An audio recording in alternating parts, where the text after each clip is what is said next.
This is a webinar with all the content from Constant Contact. So it has been researched, it has been developed accordingly, and it's based on a lot of what they see, and it's all been put together of a nice package for us. I'm Vito Curcuru, founder and owner of Consult Vito. We are a marketing consultancy helping with things like social media, digital marketing, building websites, search engine optimization, SERP, all the different things that involve social media, digital marketing, and just marketing in general. We also do public relations, and we offer a discovery session just to kind of talk and see what your needs may be, and if I can give you any free information in terms of maybe resources you haven't been using that are free.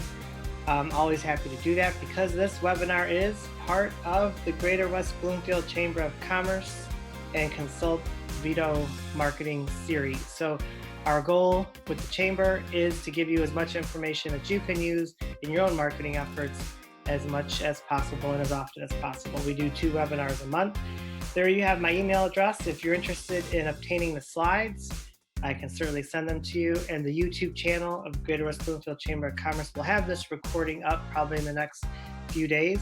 My phone number is there at the bottom, and yes, I am the vice president of the board at the chamber. Next year I will be president, and again, this is a series that we do together to get information to people. Speaking of October 28th, the next webinar for the chamber and myself, a very popular webinar, very well attended. We get usually almost 100 people to register every month. How to write effective marketing emails for any situation. This will have very specific advice like the webinar we're going to do today. Everything from exactly how many words should be in a subject line to how many paragraphs and how much content should be in each email. So very good webinar, even if you are a veteran email marketer, because it will tell you kind of what Constant Contact sees as far as the most effective types of emails and how to build them if you're a nonprofit or a business that is in for profit. So that's October 28th at 2 p.m. I can email you the link if you're interested. Again, a very popular topic. So let's go ahead and get into it. Welcome.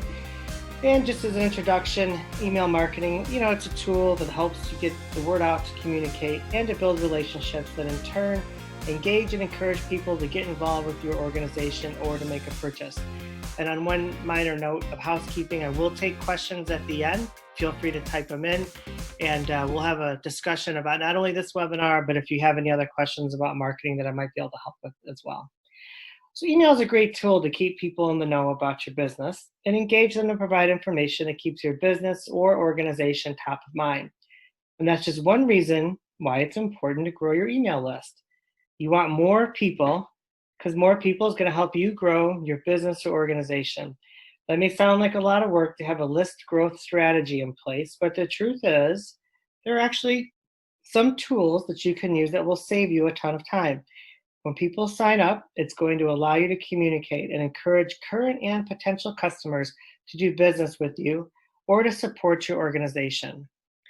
So what we're going to talk about today is how to build that permission-based list and how to entice people. So this is sort of, it's somewhat of a laundry list of activities to do. And between those 2 areas, we're going to cover some topics maybe more than once. But I will tell you that there's a lot of great ideas. And if you don't have a pen to take them down again, I will certainly send you the slides. So let's get to how to build a permission-based email list. So we're going to talk about the first step. I'd like you to think back to the last time you received an email from a sender you didn't know or didn't sign up for. What was your initial reaction and what did you do with that email? Most of us, we get a little worried and wonder how they got our email address, and we might just delete it, unsubscribe, or we might mark that email as spam.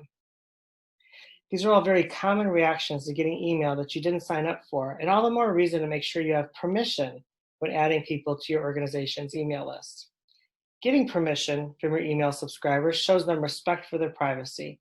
When people give you their permission to join your email list, it's going to be more beneficial for both parties. They'll be helping to support your cause, or your business, and we'll be providing information that keeps them engaged with you. Now, getting permission not only helps you build those relationships, it helps you to stay compliant with laws around the world, and it helps you to get subscribers who open and will interact with your emails.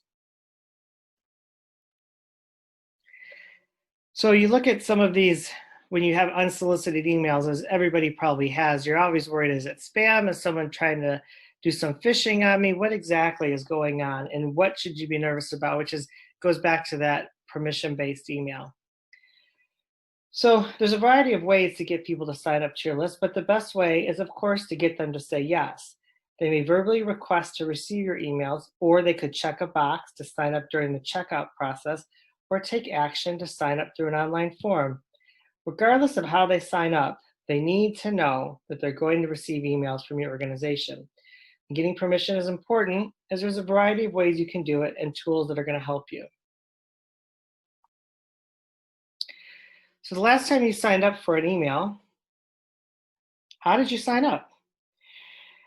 Maybe you were in a store making a purchase and they asked you, or maybe you saw a link to sign up on their Facebook page. There's a lot of different ways to get people to start to sign up. And now thinking back to the places you'd like to receive email from, or the places you wanted to receive email from, think about how that company, that person, or that website got you to sign up. We're going to cover some of those, but that's always a good exercise that people sort of they don't remember what they did and how they were put into someone's email list. There's three categories of list growth. There's in-person interactions, which is really anywhere you're interacting with current and potential customers or supporters. And we're talking about encouraging your staff or yourself to just ask people if they want to receive your organization's emails. You want to ask when people are making a purchase, while you're helping someone on the phone or in your office. And don't forget about your events, your trade shows, or even networking opportunities. You can use a paper sign-up form. I know that sounds old-fashioned, but a lot of people are more than willing to, when they check into an event, because there's a promise of maybe extra materials, or they're obviously at your event for a reason, interested in what you're saying, and you can add them into your account, or better yet, sometimes a lot of people will use an app on your phone or tablet to collect these email addresses. Most apps will sync the signups directly into your account. Plus, you won't have to worry about trying to read handwriting. So once again, make that purchase when you're helping someone, when you're at events. There's a lot of apps that'll do it. A lot of your email programs, including Constant Contact, will have a link you can put on a lot of people register now when they get to events via tablets. There's a lot of different ways to get that permission when you're in person. And when you have an app, their permission is already documented for you. You can use an app directly from your computer, tablet, or smartphone.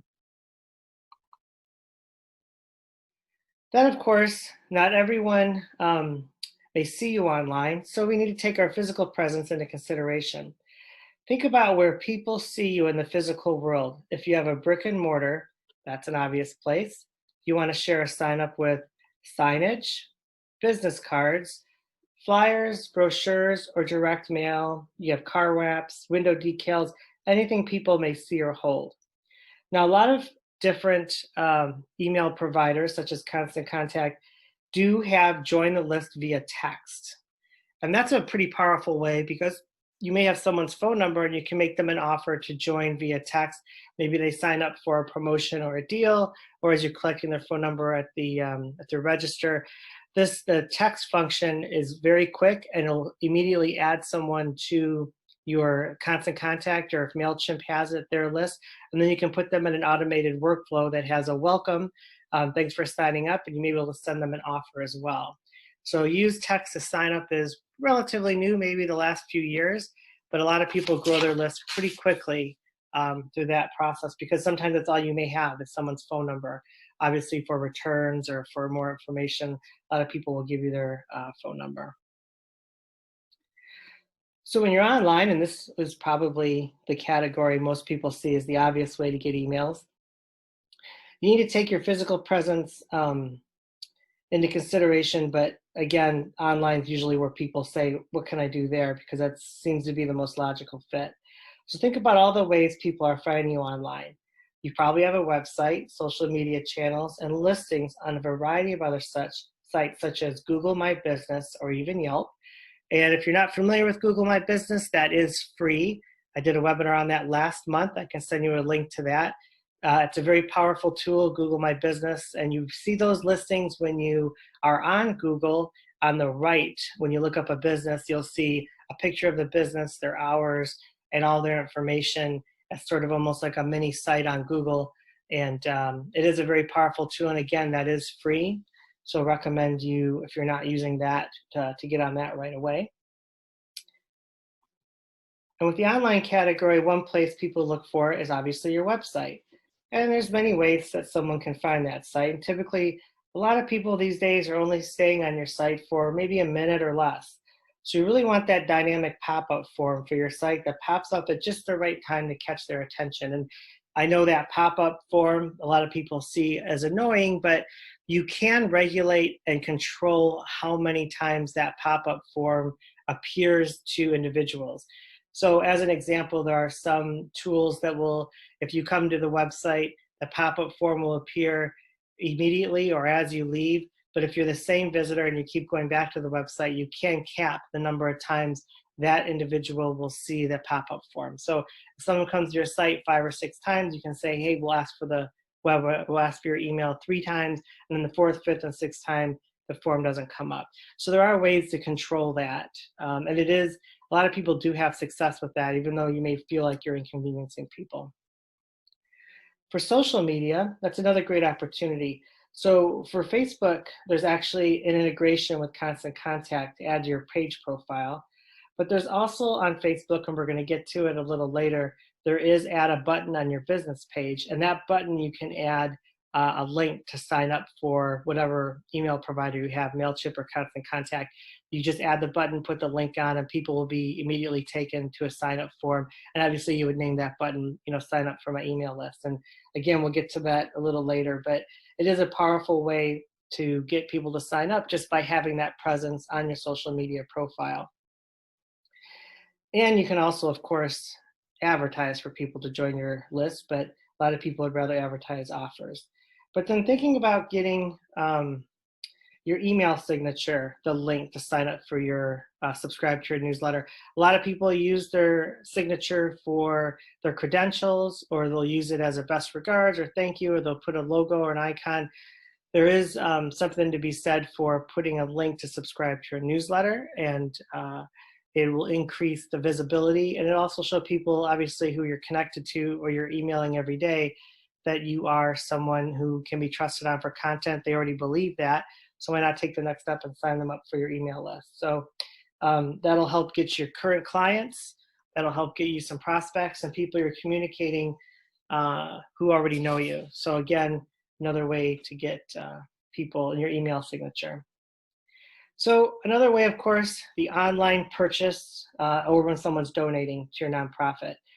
So when you think about the checkout, the shopping cart, the payment tool that you're using to collect information, and Constant Contact has integration for that, but even if you don't have Constant Contact, you can still add that button that says sign up for emails for more information to receive the type of information that you have in your newsletters, or if you have different newsletters.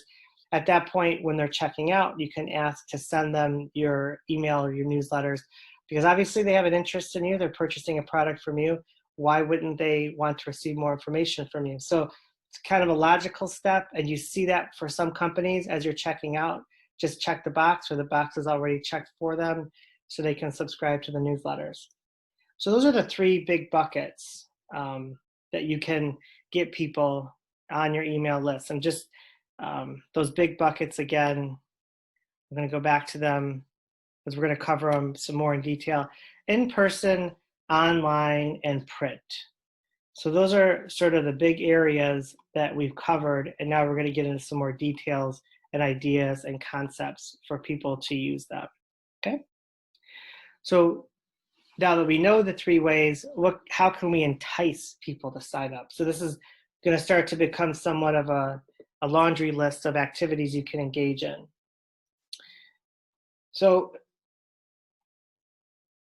in order to entice people to sign up to your list, you really have to consider how you're asking. In order to do that, it's important to understand the three main reasons people subscribe to a mailing list in the first place: receive discounts and promotions, to show some support, or to receive exclusive content. And this is often where, when I speak with people, it can get a little nerve wracking or tense because, of course, it's your business. You have things to say. Why wouldn't someone want to hear from you? But really, the three reasons people are coming to you or want to receive your email are discounts and promotions, they're going to show support, or they're going to receive exclusive content. Everything kind of boils down to that.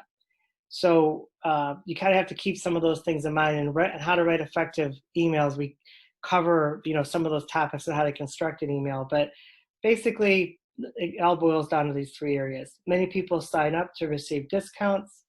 People want to show support for a cause. They want to stay in the know about what's happening and volunteer and donate to your cause. And then there's just those people who want to receive exclusive content. You want to hear about your goals and progress towards those goals. And that exclusive content, you want to picture yourself as, if you're not familiar with the term, a thought leader. And a thought leader is someone who's recognized in that field for knowing a lot about that field and being literally a thought leader. They have leadership in their thoughts. So, for instance, if you're an accountant, some of your exclusive content could be about new tax laws, how it's going to affect your tax returns. People are going to say that person's a thought leader. They give me information. It's exclusive content, and that's a big, good way to receive people who want more information from you and your business. After everyone goes through this webinar, I'll put you on my email list, and I generally send out information that you can use. So I've sent out what are the best times to send out posts on social media from LinkedIn, Instagram, Facebook. They literally give you, it's a chart from Sprout Social that gives you the day and the time. I've also sent out things, guides to online marketing. I try and position myself as a place you can get content to help your marketing. And also I put on these webinars, the dates and times, and then the links to the webinars. And that's kind of the template that I follow once a month. I'm trying to get people as much information as I can to do their own marketing. So that's just an example of how I approach it. So in order to entice people to sign up, you need to keep a few things in mind. First, they're probably going to have some objections. So you need to remove those risks up front and make it super easy for them to complete the sign-up process. Think about when you're going to subscribe to a new email list and some of the concerns you typically have. Well, those are the same concerns people are going to have as they look at yours. And they might be worried about things like how often you're going to send, or their privacy, or their ability to opt out whenever they choose. So to curb those risks, you can set expectations about what and how often you'll be sending when you ask them to sign up. And here's a great example of a form that tells you, look, you're going to get emails this often. They're serviced by Constant Contact. Just go ahead and give us your email address. This kind of makes it feel like there's nothing for you to worry about.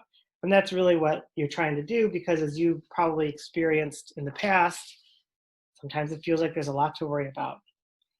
So thinking about easy forms, you just might want to keep it to asking for their email address. You may want to ask about giving their first name and last name. When you go to the first name, last name, email address, when you start to get past those three fields into 4, 5, 6, 7, 8 fields, people start to get a little nervous about the information they're giving you, and they're sending you just to get maybe a 10% coupon off of whatever product you have. So there's no golden rule as to how much information asked for, but keep in mind that the longer the sign-up process, probably the more leery people start to become.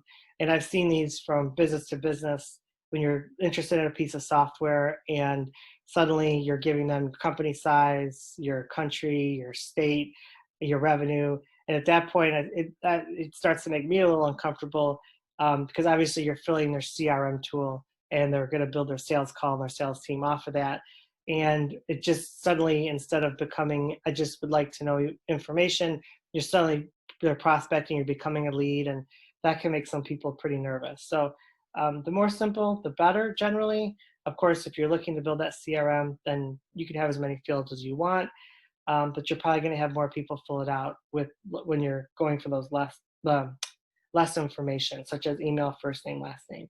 An email first name is also something to consider because a lot of recommendations on sending emails is to make it personal, to put that first name in the field. So instead of the generic, here's my information on the email, you want to say, hey, John, how are you doing? And have a greeting like that on the email. So a lot of people will ask for at least that first name or the last name so they can just understand who the customers are, who they're talking to, and match it to their CRM later.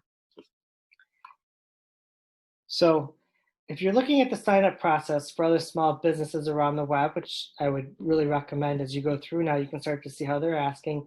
You'll see that many of them are simply asking people to join our mailing list. We caution against this because no one gets up in the morning and says, boy, I can't wait to get more email. How much more email can I sort through? I hope my inbox is completely full. So your offer, don't make it just about joining that list. Make sure that you're asking for something that's inspiring enough for them to want to stay in the loop and receive all the great valuable content you have to offer. Clue them in as to why they should be sending in their email address and the value they're going to get in return. Because it's not just about them receiving emails, it's about them receiving the value and expertise that you can provide. So you have your business and you clearly have something to offer, and make sure that ask involves explaining to them, this is why I really want you to join this. You're going to learn nutrition tips. You're going to learn the latest hairstyles, the latest fashion trends, the latest in-house decoration trends, the latest in floral trends, whatever that is, your business is, and you're going to receive 10% off coupon. Add that value proposition into that sign up when you're asking for people to join that list. So let's take a look at some of these forms and ways that you can catch attention and entice people to sign up. So think about changing some of the specifics out to make them work for your business or organization. So here's kind of a template and here's an offer. And this is something that you can adapt to your business. And you might want to offer a discount or promotion to get them to sign up and make a purchase from you. And just put your attention getting offer in the title of your form. So here's a form from Southside Cycling, and they're asking people to sign up to get 15% off their next purchase.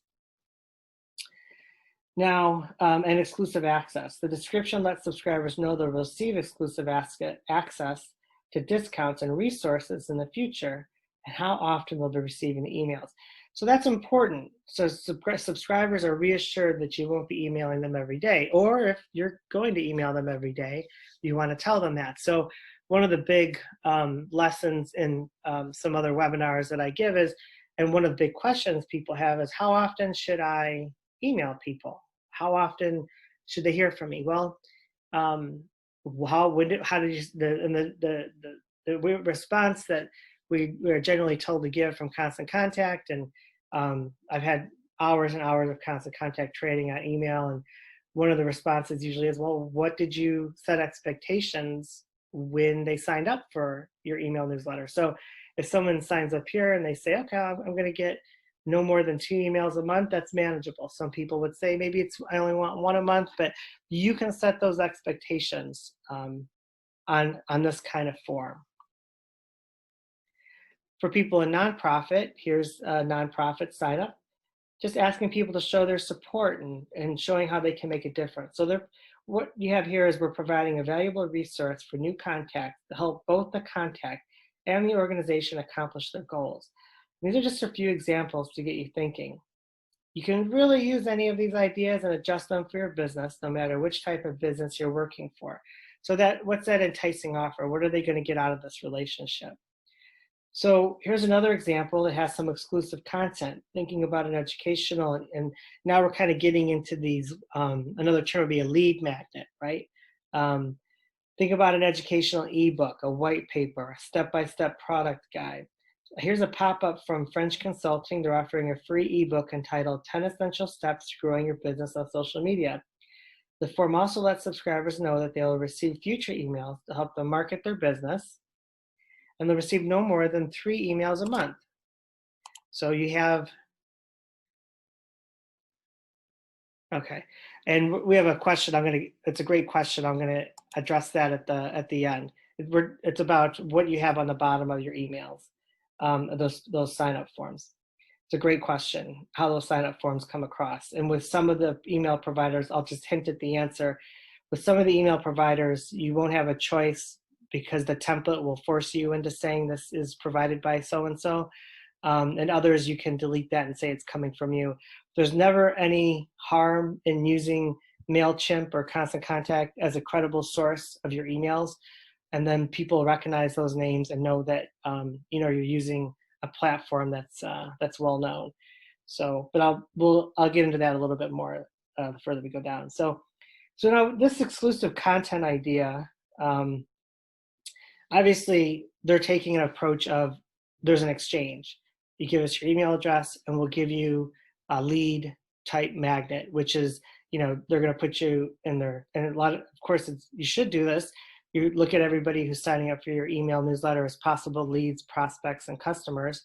And there's an exchange. I've given you my email address. I'm going to get this in return. A lot of people, there's two schools of thought. Some people would say, just give it to someone without the exchange. Other people would say, no, make the exchange. If you're a small business, I'd say recommend trying to make the exchange. If you're a large business, it may not be as important to you because this, the way you're capturing leads is more sending out a sales team to generate the leads. And the sales team may not see an email address as the first step in the lead gen process. But for a small business, an even exchange for email address for some kind of guide is, to me, it's a legit way of building your email subscribers and of trying to get customers. Just depends on your vantage point. I've seen both. I've had heated discussions about both approaches, but obviously it has to fit what your objectives are. So that's what that now looks like, right? You sign up to get access to our free ebook. So they click, and then as soon as they get that, and there's an expectation of 3 emails each month, and then you got to make sure it's automated if you have marketing automation software, or be quick once they send in their email address and flip that out to people.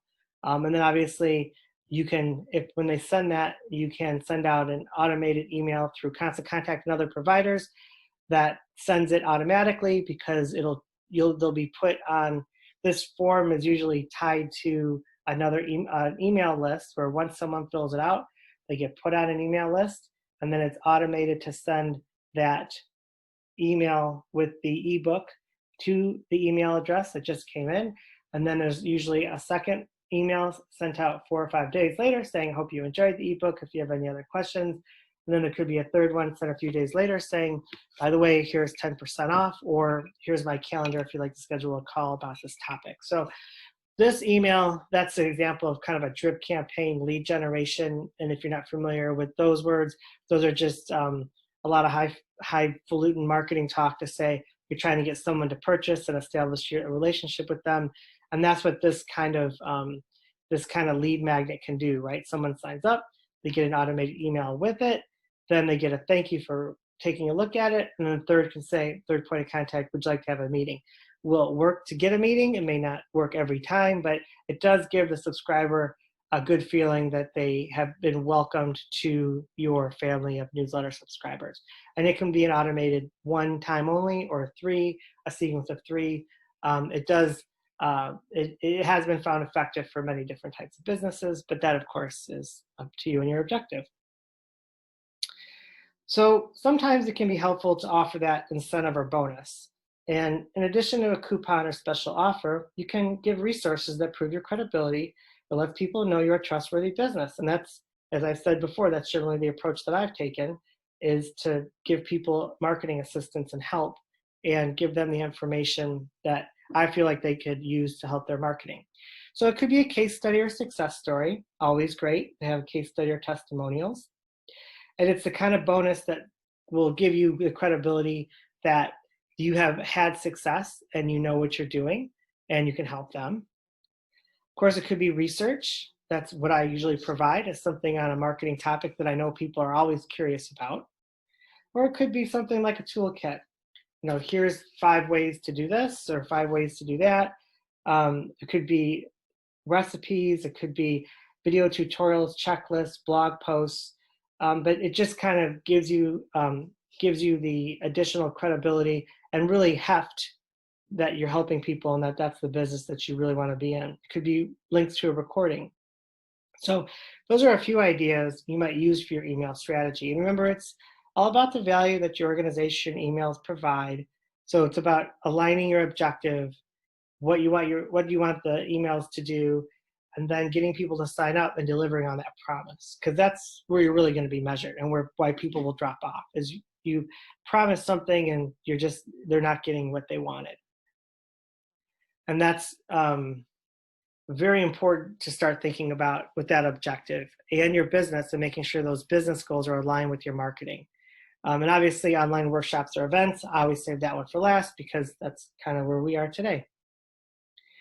So when you're talking about the ask, and let's say you don't have a website, you can always Google My Business will set you up with a small site. Constant Contact has free websites, or you're just looking to get people to connect. So if people don't have a website, your business doesn't have a website, there's a lot of ways to go around that. And just creating and sharing those unique offers, long-term or short-term, to entice subscribers, or WordPress blogs, which are easy to set up. So there's a lot of ways to get people to either a landing page through Constant Contact, or through Google My Business, which offers them, or through a blog that people can click through, and you can use that as a place to share unique offers from your email. Because you don't always need a website. You can have one of these landing pages. And of course, like I said, it can be synced to that Constant Contact account if you have one. If you don't, like I said, there's other ways to get a free web page out there. So what happens after you get that, right? You got 15% off, so people are now communicating, they're building a relationship right away. At the very least, you want that welcome email, which we talked about. What triggers that is often that as soon as they send that text message or whatever the link they fill out for their email address, it gets sent back to your email provider, and then this automation starts to happen. Okay? So now we're getting to some more specifics and to kind of put some color on some of the ideas that we talked about previously. And one of them is the Facebook add a button. So Facebook has a section there. You can add a button to the top of your business page. And you can use it to directly link to your online sign-up form. If you can't find it, I know there's been a redesign of Facebook. It is still at the top, sort of top right area. And that add a button can do a variety of things. But you can say, sign up for our email subscriber list right there on your Facebook page. Next, there's a lot of ways to add a form to your site. And this is kind of a sample form. GoDaddy has, the form at the bottom people can fill out. Others have the pop-up form. There's a lot of plugins, and those plugins are little bits, they're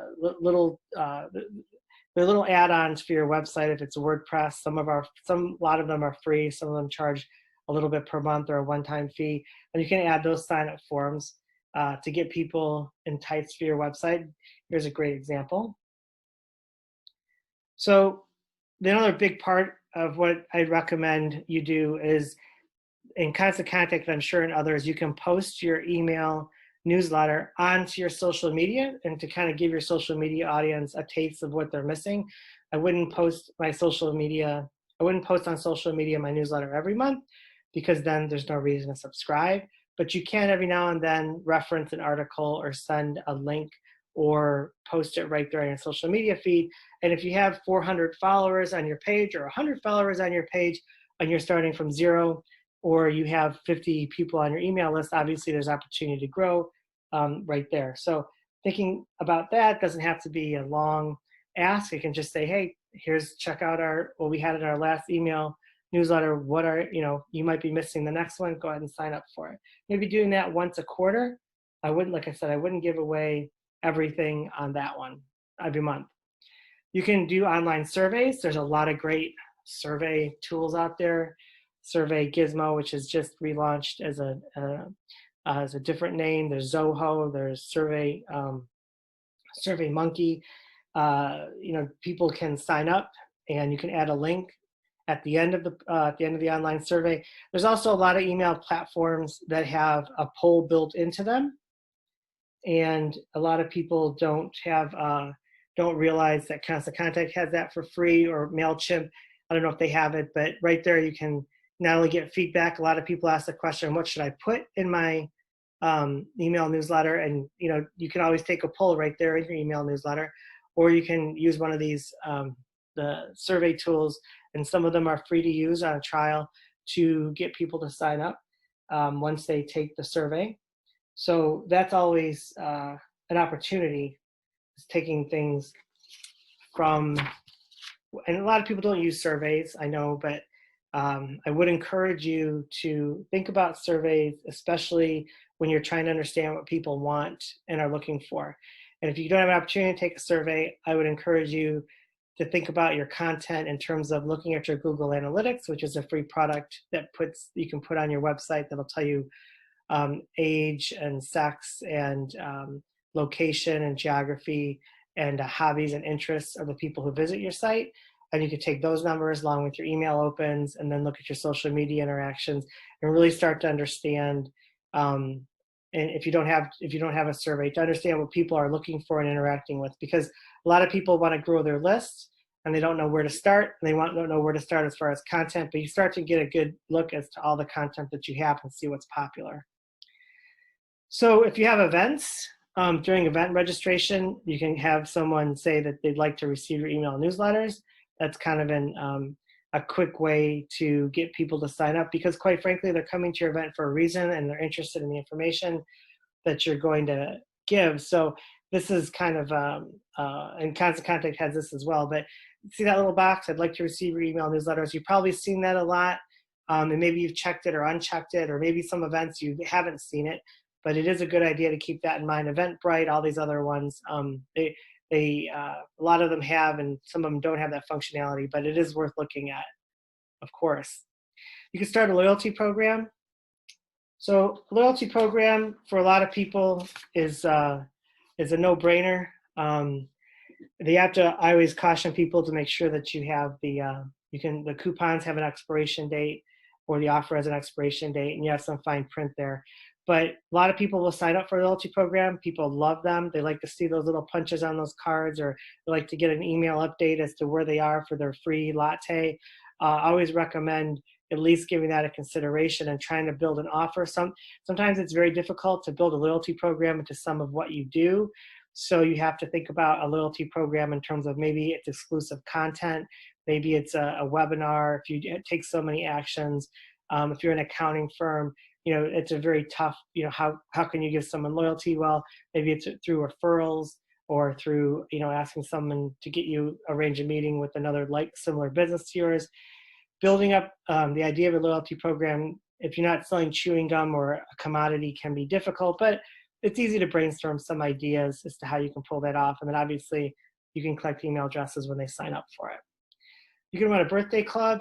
I'll completely recommend, if you have the opportunity, to collect that birthday when people sign up for your email address. It could also be an anniversary in terms of not only someone's wedding anniversary, but it could be an anniversary of when someone first purchased from your company or signed up for the email newsletter, or it could be from when they first started doing business and the first point of contact that you had with them. Birthday clubs, loyalty clubs, you can put those on automatic, and they'll send them out a template that you have with their name in it. And people love getting those offers for their birthday, or they love getting those offers saying, it's been a year since you've adopted a pet. We thank you for bringing, that pet home.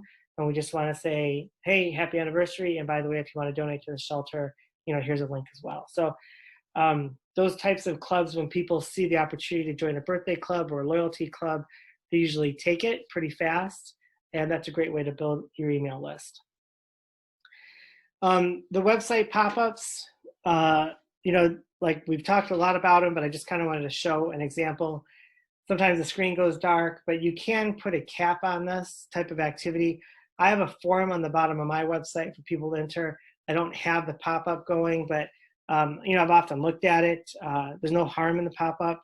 And you can, like I said, if the same visitor comes to your site 10 times, you can say the first 3 times they'll see it, and then times 4 through 10, I don't want them to see it. That's a simple plugin that you can purchase for not a lot of money. And there's a variety of different companies who have that kind of plugin. So there's a lot of ways. The sophistication of the pop-ups it's much more sophisticated than it wasn't even 12 months ago. So there's a lot of opportunity there that still exists.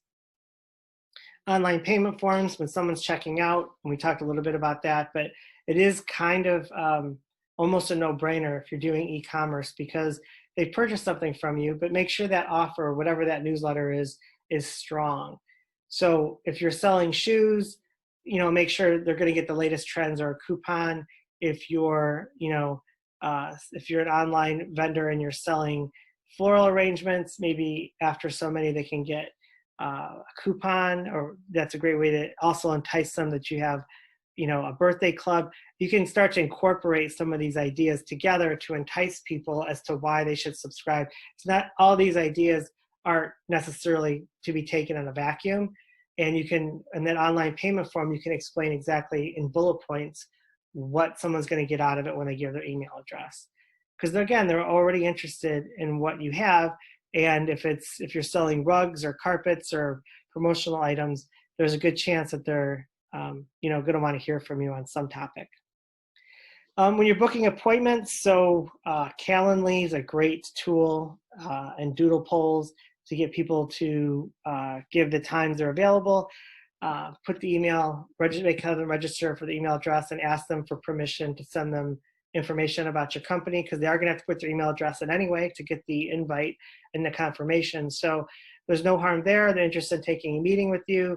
And if you can customize that offer as a thought leader, whatever the information you guys are going to talk about, you can sort of preempt their interest. So if you are offering a service such as, book a time for me to give you an estimate in your small business, like a small plumber, maybe that click here to join my email list could be an offer, or it could be, hey, here's 5 ways to unclog the drain on your own, or it could be, here's 5 ways to prevent the clogging of the drain. And then right away they might say, that this guy, this woman, this person may have information that'll help me a little later on. So booking appointments is a strong way. So here's kind of a longer list. Paper sign up, face-to-face on the phone, training your employees. We're starting to recap a little bit. Start with people you have friends, you have family, there's a database there in your head. Go ahead and start to use it. There's sidewalk signs, sandwich boards to bring it that you're probably bringing into foot traffic already. Promote all the great info and discounts. Get your employees excited about growing that list. Offer a prize to employees.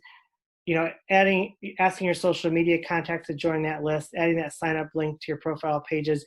We're kind of starting to really think now, hopefully in your mind, you're starting to think about all these different ideas and how you can enact them. So to recap, just ask, entice them, show the value in the ask, set a pop-up form for your website.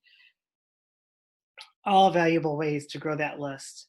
And then, of course, as we are getting all the content from Constant Contact, quick note about Constant Contact, we do have email, we do have websites, we do social ads, social media ads.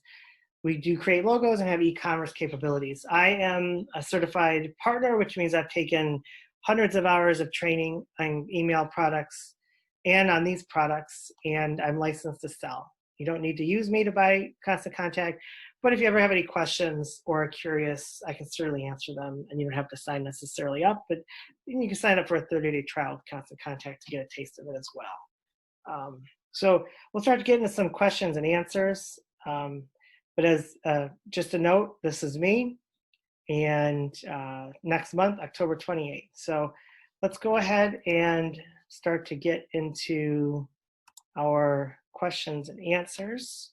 I'm going to share screen one more time here. Let's see here.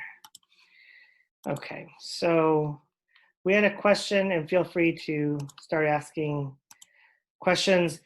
So the 2 pop-up examples, the bottom says Constant Contact versus having the Constant Contact logo. How do you get text versus the logo? That's going to depend on the form that you use, and it's going to depend on what the owner of the form, Constant Contact or whoever, has as far as regulation. And as an example, a lot of people will ask me, well, at the bottom of my email newsletter through Constant Contact, it says this is brought to you by Constant Contact. How can I delete that? Well, you can't. Or someone will say, I want to delete my physical address on the bottom of my newsletter, and Constant Contact won't allow that either due to some regulations. They want people to know that your place is in business and a business. So it depends on the form template you're using, and you don't have to use the Constant Contact form, but sometimes the form has it baked in that they want credit, or sometimes you have to pay extra to get that removed. So as an example, on some survey tools, you have to use their logo no matter what, and there's nothing you can do about that. So unfortunately, there's not necessarily a right or wrong answer on that, and I wish it was a little different, but it's kind of, in the grand scheme of things, it makes sense. Let's just put it that way, that they've kind of taken that stand. See, we have another question. And again, feel free to ask questions about if you have any marketing related questions or just questions in general. I'm definitely open to answering anything I can. I'm going back in here, and I'm going to pop up my, trying to bring back the presentation for a second here. But let's see, we have another question. Can you have an email list button on a personal Facebook profile? Do you have to have a business page? Yeah, so it's, I believe you have to have a business page, and quite frankly, I would have a business page regardless because it's free. And there's a lot of good tools that the business pages have that you don't get anywhere else. So we're at a point now where it's tough to endorse not having a business page on Facebook, because one of the tracking of insights is almost worth having the business page alone. And what you can do on a business page is see how people have interacted with your posts, what days people interact with your post, what times people interact with your post, and where you're getting the most traffic. And there's just so many good tools about having a business page. Now, if you're leery about having a business page, I would recommend, and you're not sure if you'll be able to handle it, Facebook has a course. They have several courses. It's a whole university. It's called Facebook Blueprint. That's Facebook Blueprint. And they actually will go through all the benefits of having the business page. There are 3 to 5 minute lessons. They're usually almost all videos. They're very easy to understand, very easy to digest, and people of all ages will understand the concepts quickly. So I don't know if you can add a button to your personal page, but I would say try to steer clear of doing business on a personal page. A lot of people have started to use Facebook pages as a substitute for a website. I don't necessarily agree with that, because Facebook, because places like GoDaddy and Wix and others are so cheap to get a website. But I do understand that, and a lot of people will use Facebook business page because it's free as a website substitute. I do have a client who does that, and it's you can accomplish a lot with a Facebook business page. So I'd say if you can stay on that, I would definitely consider getting a business page on Facebook. Too many good advantages. The price is right. Too much good insight. The trick is getting your personal people over to your business page and building that business page up an audience, and that can be difficult to do. But you can ask, I think, over 100 people every month from your personal page to go to your business page, and you can start posting from there. So adding a button is a great thing. Okay, let's see if we have any more questions. Feel free to ask anything, like I said, about marketing or not. So on the two policy, regarding constant contacts and informed consent by adding someone's name to your email list, is it enough to say, yes, I have this consent by just knowing someone as an acquaintance of the person once gave you their business card with your email address? Any thoughts? So yeah, great question. So what does I have their consent really mean? I mean, you picked up a business card, you spoke with them, you're pretty confident that they'll be okay with you sending them an email. How does all that come together? My recommendation is, in just some history, there used to be a time on Constant Contact where you had to check the box that you have explicit permission. And if you didn't check the box, they didn't let you put the person in. It was pretty strict. That was a few years ago. They've gotten a little lighter on that. And my recommendation is, when you take the business card or you speak with someone, to try and mention, hey, I'd like to put you on my email list, and then send it out. If you forget to do that, I don't think there's any harm in adding them to your list. What you're going to find out when you send out your marketing communication via email on your dashboard, whatever service you use, you're going to see the unsubscribes, and you're going to see how many people reported you as spam. And it inevitably, you won't get to see the actual people who have done it. But if you start to run into some high unsubscribe or some high spam report numbers, maybe you may want to adjust your strategy. But in general, people know how to unsubscribe now. People have a somewhat of an expectation that there's going to be an exchange as far as people being signed up on the email list. But as much as you can mention it, I would certainly try and make that effort. I would not recommend buying lists. I had a client once who bought hundreds and hundreds of what a list broker told them were attendees. I told him it was a bad idea. We uploaded the list, and he went to Constant Contact. Immediately, the account was flagged and shut down, and I had to make a case and explain,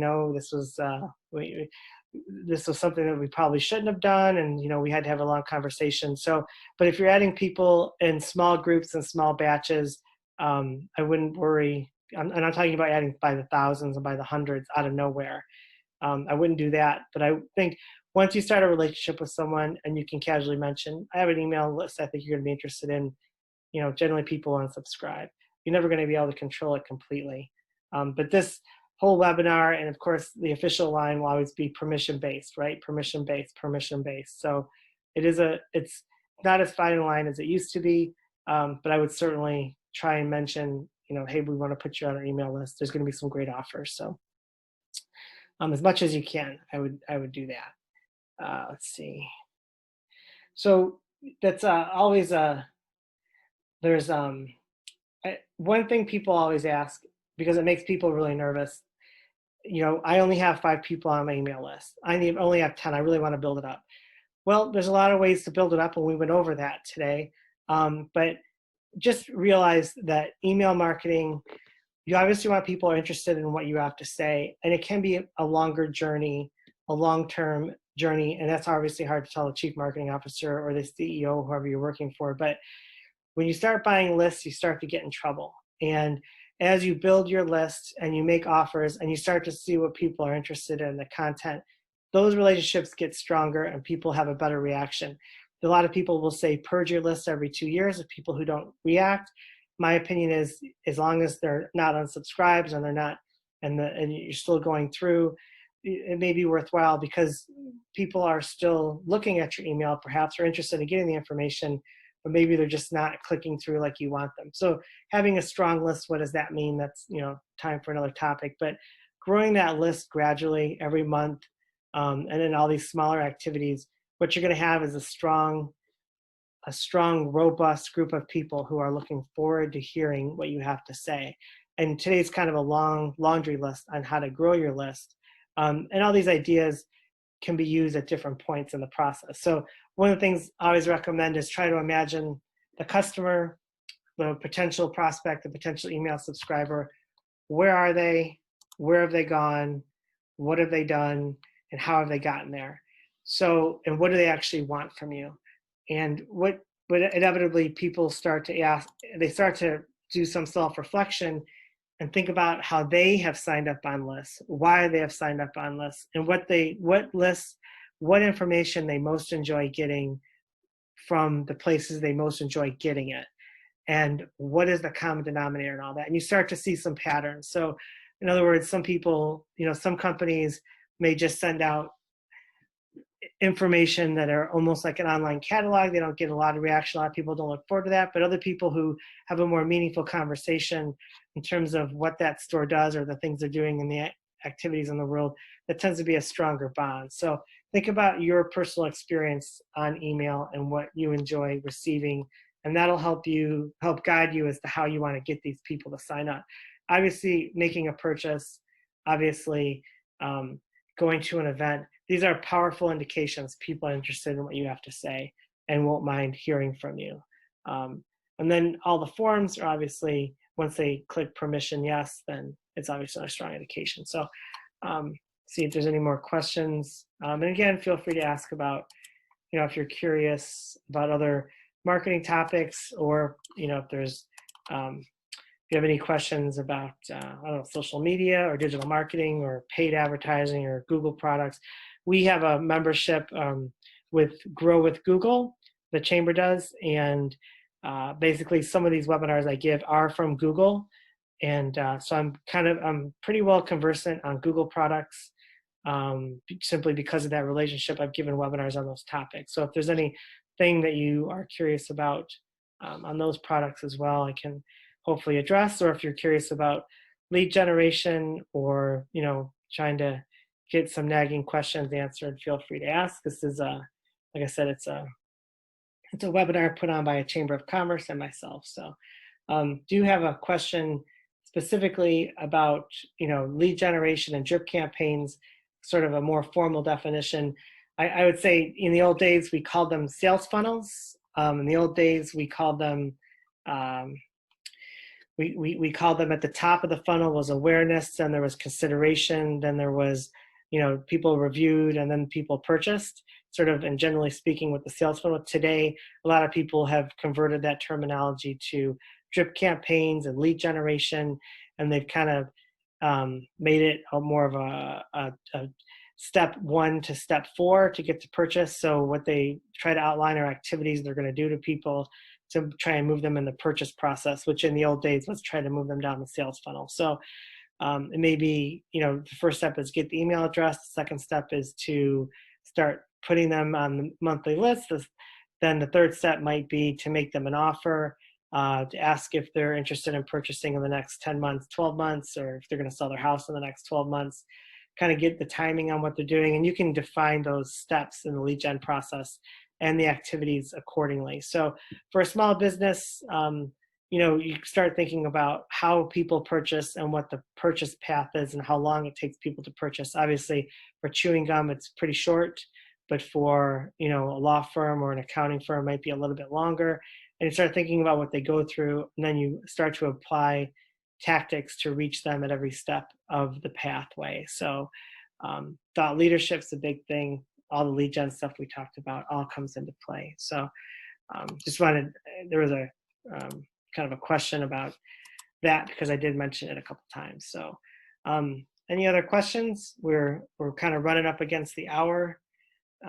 So we'll end it. I encourage everyone you can email me for the slides, email me for the link to the recording. October 28th, very popular, always interesting, writing effective emails.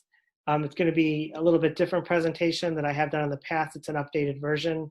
I'm sure it'll be great. It's from Constant Contact. And thank everyone for coming. Appreciate people thanking me. It is, like I said, it's a series that we do twice a month, and hope everyone got some good information. You can always call me for just, hey, I have a question, I have some ideas. I have no problem answering. I will try and give you as much advice as I can and try and give you some free resources that I use, such as Canva or Google Analytics or what have you. So we're all in this together in terms of marketing. Marketing is very complicated. It's very technical now. It's very difficult to keep up with everything that's going on. And I've been in marketing for a long time, and it moves today very fast. And we sort of need to support each other in terms of the community of marketers out there, because it happens so quick. So thanks everyone for coming, and thank you for joining, and hopefully we'll see you in the coming month. And you can look for my information. My email newsletter will be coming out usually at the beginning of the month. And y'all have a great day.